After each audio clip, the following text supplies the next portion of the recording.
Hi everyone, welcome. In our last few lessons we've been working with descriptive adjectives in Spanish. Here's what we've learned so far.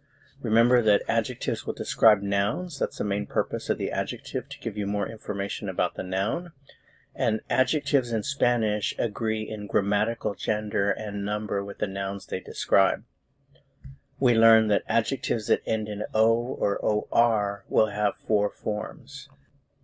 In the case of this example here, the word for tall in Spanish is alto, but it will have 4 forms depending on the noun that it modifies. So we have alto, alta, altos, and altas. So here's the next thing that we learned. Adjectives that end in E or a consonant have the same masculine and feminine forms in the singular and in the plural. So essentially they only have 2 forms. In the case of the word intelligent, we have inteligente and inteligentes. In the case where you have an adjective that describes different genders, you have to use the masculine plural form. That's the default. So in the case of Luis being tall and Ana being tall, Luis es alto, Ana es alta. If I put it together, if I want to say Luis and Ana are tall, notice the form is the masculine plural here. Luis y Ana son altos. We also learned some common adjectives of nationality, and we practice with those. In this lesson, we are going to focus on the position of adjectives or word order in Spanish. So the rule is for Spanish that adjectives generally follow the noun, unlike English. In English, the adjective precedes the noun. So here, if I want to say the difficult class, in Spanish I literally say the class difficult. But, of course, when you translate or interpret la clase difícil back to English, it means the difficult class. The old car, el carro viejo.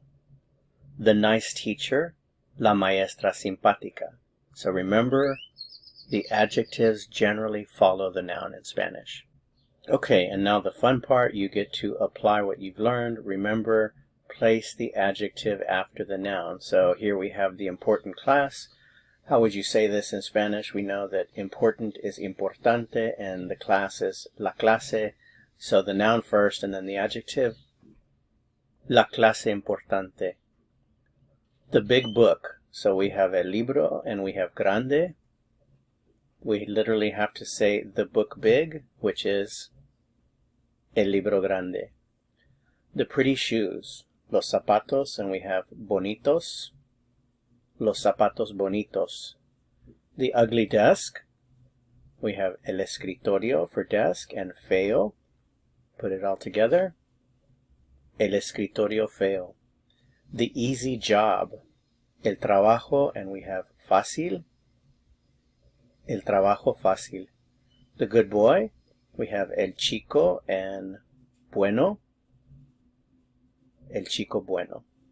That's it for this lesson. Thanks so much for watching. I hope you found it helpful. If you did, I would appreciate it very much if you'd give it a like. To continue learning Spanish and go on to the next lesson, click on the video that appears here on your screen. See you soon. Hasta pronto.